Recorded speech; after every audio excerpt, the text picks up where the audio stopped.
বন্ধুরা, একটা নতুন রেসিপি নিয়ে এসেছি। তো আমি রুই পোস্ত বানাচ্ছি ইজি ওয়েতে। তোমরা যারা কাজের সময় টাইম পাও না যে কি রান্না করবে, রুই মাছ একঘেয়ে রান্না, তো সেই জন্য আমি ইজি ওয়েতে রুই পোস্ত রান্না করা দেখাচ্ছি। দেখো, কড়াইতে কিন্তু আমি তেল নিয়ে নিয়েছি, তেলের মধ্যে কালো জিরে আর একটা কাঁচা লঙ্কা ফাটিয়ে দিয়ে দিয়েছি। এবার আমি যেটা করব, দেখো একটা মিডিয়াম সাইজের পেঁয়াজ কিন্তু আমি কুচিয়ে নিয়েছি ভালো করে, এটা কিন্তু আমি কড়াইয়ের মধ্যে দিয়ে দেবো।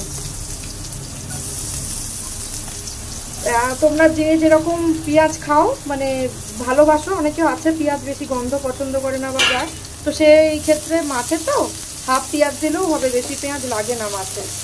কারণ মাংস, ডিম এগুলোতে একটু পেঁয়াজের ব্যবহার বেশি হয়, মাছের ক্ষেত্রে কিন্তু সেটা হয় না। তো আমি পেঁয়াজটাকে একটুখানি গোল্ডেন ব্রাউন হওয়া অবধি একটুখানি হালকা করে ভেজে নেবো, যাতে পেঁয়াজটা অন্তত একটু নরম হয়ে যায়। আর এই যে কালো জিরে আর কাঁচা লঙ্কা দিয়েছি না, এটার সাথে পেঁয়াজটা ভাজলে একটা সুন্দর গন্ধ আসে। অনেক সময় বাড়িতে বাবা মাদের বলতে দেখেছি বা দাদু ঠাকুমাদের, আগেকার দিনে না জ্বর টর হলে, গায়ে ব্যথা হলে এরকম কালো জিরে দিয়ে পেঁয়াজ রসুন ফোড়ন দিয়ে কাঁচা লঙ্কা দিয়ে এরকম ভেজে না খেত, মুখের স্বাদ ফেরানোর জন্য। তো এটার গন্ধটা কিন্তু খুব সুন্দর। আর এই দেখো, আমি কিন্তু এটা একটা পেস্ট করে নিয়েছি সামান্য পোস্ত আর তিল দিয়ে। সেটা কিন্তু আমি মিক্সার গ্রাইন্ডারে ভালো করে পেস্ট করে নিচ্ছি, যতটুকু হয় আর কি। তো এটাকে একটু তিল দিয়েছি আমি, আর তিনটে কাঁচা লঙ্কা ফাটিয়ে দিয়েছি, আর একটু নুন দিয়ে নিয়েছি, তাতে কি বাটাটা ভালো হয়। আর পোস্তের পরিমাণ একটু কম ছিল বলে একটু তিল দিয়ে নিয়েছি। যাদের পোস্তের পরিমাণ ভালো, মানে বেশি রয়েছে বাড়িতে, তারা শুধু পোস্ত দিয়েও করতে পারে, তবে তিলটা খাওয়া শরীরের জন্য ভালো, তাই আমি একটু তিলও মিশিয়ে নিয়েছি এর মধ্যে, সাদা তিল। তো এটাকে যতক্ষণ না এটা ভাজা হচ্ছে, ফ্রাই হওয়ার পরে আমি তারপর পোস্তটাকে দেব কিন্তু। তো দেখো, এটা হালকা হালকা আস্তে আস্তে ভাজা হচ্ছে, তারপরে আমি এটার মধ্যে কিন্তু পোস্তটাকে মিলাবো। হয়ে গেছে কিন্তু, আমি এবার যেটা হচ্ছে পোস্তটাকে বেটে রেখেছিলাম তিল আর কাঁচা লঙ্কা নুন দিয়ে, সেটাকে কিন্তু আমি এবার দিয়ে দেবো। আমি পুরোটাই একসঙ্গে দিয়ে দিলাম।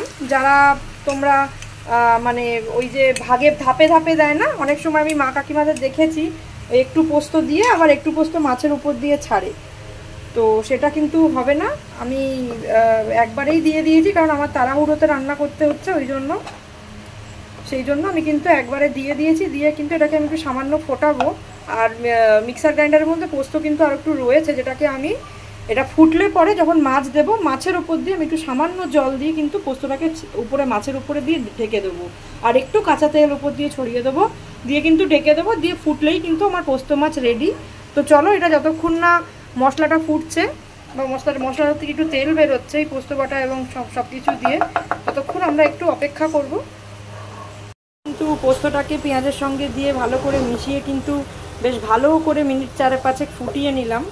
তো এবার দেখো, এটা কিন্তু তেল বেরোচ্ছে অলরেডি। তো আমি এইভাবে এবার কি করব, যে মাছগুলো আমি ভেজে রেখেছিলাম, মাছগুলো কিন্তু আমি একে একে আস্তে আস্তে করে তুলে বসিয়ে দেব।